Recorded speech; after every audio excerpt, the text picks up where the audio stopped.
1 week after the 7 investigators first revealed questions about a Detroit police commissioner's past, he was back at Detroit Police headquarters today while awaiting possible new criminal charges against him. 7 investigator Ross Jones has the late-breaking announcement from Wayne County's prosecutor, and he joins us now with the very latest. More to come, huh? Indeed. Carol and Mike, good evening. That commissioners meeting ending moments ago, almost the same time as Prosecutor Kym Worthy announced she would not charge Darius Morris over a 2021 gun case. And the reason, which we'll get to in a moment, might surprise you.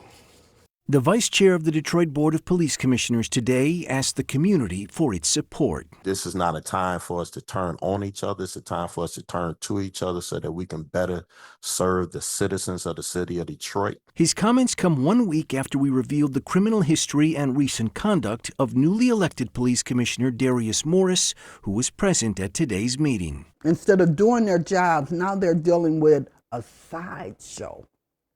Because that's what it is. It's a sideshow. Sandra Turner Handy is president of the 9th Precinct Community Relations Council, a bridge between citizens and DPD. She met with Commissioner Morris shortly after he took office. We wanted to support him.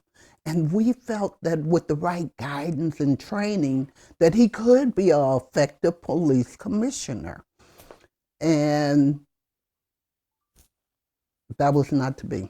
As we first reported, Morris spent time in prison related to deed fraud and pleaded guilty to assaulting, resisting, or obstructing a police officer in 2023. Morris pulled up to a traffic stop he had nothing to do with and threatened violence against a Warren cop. Say it again. If you put your hands up, I would have shot you. You would have shot me. Are you going to try and fight me? Since taking office, Morris has been seen pulling up to active police scenes or taking to social media, blasting police officers and a commander who he said were disrespectful. I don't support antagonizing the police. I don't support harassing the police. Yesterday, the Wayne County Prosecutor's Office received a warrant from DPD stemming from this 2021 police stop where Morris is alleged to have been found with a gun he should not have had. I usually put my clip up front and put my pistol in the compartment in the back. And when I get out, I put it on here. Repeatedly, Morris denied having any criminal history. Hey, Darius? Yeah. Have you done prison time before? No, sir. During the stop, Morris pulled out a badge he was not issued by DPD, then showed photos on his phone with other DPD officers. But I am a statewide chaplain. As you can see, I work with a lot of departments. Huh? I don't have any. Sure about that? Yes, sir. He probably okey-dokes a lot of cops with that badge. Yeah. Real quick to pull it out, show us all these pictures of him on the phone, all this stuff. He's got 2 prior felonies, a CCW. Here you are literally lying. I mean, literally telling lies that can be proven to be lies. If you say that you're not a felon, you've never been to jail, but you have been to jail, and they can prove this, what type of commissioner are you going to be? Morris was charged over the gun possession in 2021, but the case was dismissed when officers did not show up to court.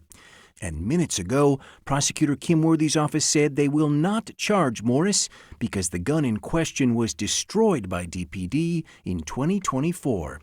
Due to the lack of this key piece of evidence, a statement reads, the warrant request has been denied.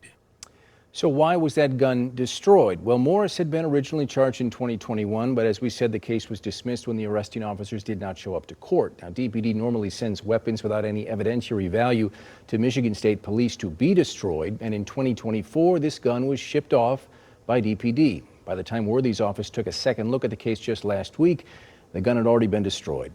Moments ago, I spoke to Morris's attorneys who did not know that their client would not be facing charges until I called them. They were thrilled with the prosecutor's decision and said they are thankful that Commissioner Morris can now get back to serving the people. So some late-breaking developments on this. I've reached out to Commissioner Morris to get his comment. Have not heard anything back so far, but good news from his perspective for sure.